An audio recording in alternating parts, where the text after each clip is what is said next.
expliquer ce qu'est la retraite supplémentaire? Eh bien, l'ensemble des salariés cotisent au régime général, c'est-à-dire la sécurité sociale, et au régime complémentaire, qu'on appelle traditionnellement les régimes ARCO et AGIRC. La retraite supplémentaire, ce sont les régimes qui s'ajoutent à ces régimes de base et complémentaires tels que prévus par la loi.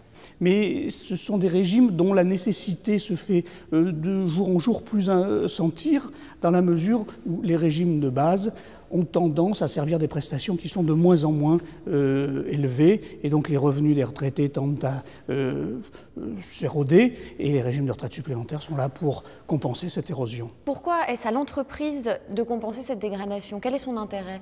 L'intérêt de l'entreprise, il est à la fois peut-être politique ou économique, en ce que les retraités, c'est le premier groupe de consommateurs en France, mais pas qu'en France, dans tous les pays développés. Et à ce titre-là, la sauvegarde de leur pouvoir d'achat est à l'évidence un objectif utile pour l'entreprise.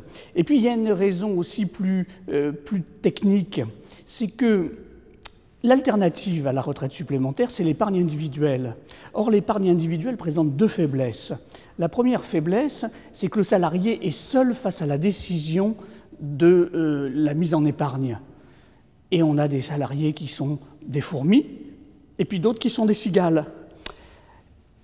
Et le régime qui est mis en place au niveau de l'entreprise, lui, il uniformise les comportements, puisque tout le monde participera à la gestion de ce régime. Puis la deuxième faiblesse, c'est que la gestion de l'épargne, quand c'est une épargne individuelle, elle est toute petite, cette épargne, et donc sa gestion est extrêmement fragile, tandis que dans le cadre de l'entreprise, la gestion peut représenter des actifs financiers importants, dont la gestion peut être sécurisée. Alors, quels sont les outils, justement, pour les mettre en œuvre?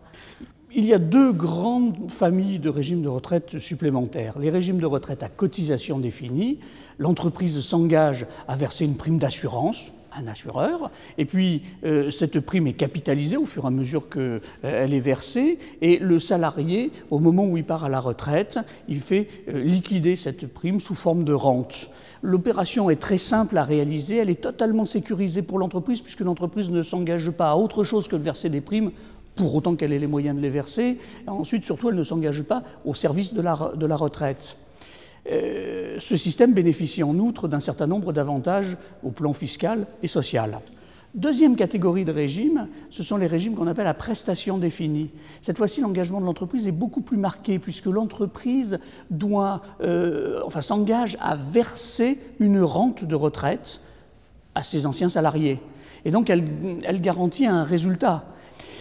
Ces régimes à prestations définies, comme ils sont par nature coûteux, ils sont généralement réservés aux seuls salariés qui achèvent leur carrière dans l'entreprise considérée.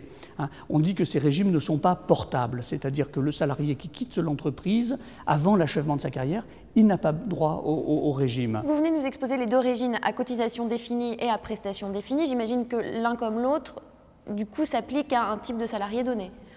Oui, les régimes à cotisation définie sont plutôt destinés aux salariés plus jeunes, dont la perspective d'évolution de carrière est durable et qui, par ailleurs, ne vont pas nécessairement achever leur carrière dans l'entreprise où ils sont à un moment donné. À l'inverse, le régime à prestation définie, il va intéresser davantage des salariés à très haut revenu pour lesquels les exonérations sociales et fiscales attachées au régime à cotisation définie ne sont pas efficaces, et puis les salariés qui sont très proches de la retraite, parce que pour ceux-ci, la perspective de constituer une épargne dans le temps, elle est faible, et donc il faut un système qui puisse en quelque sorte racheter le passé.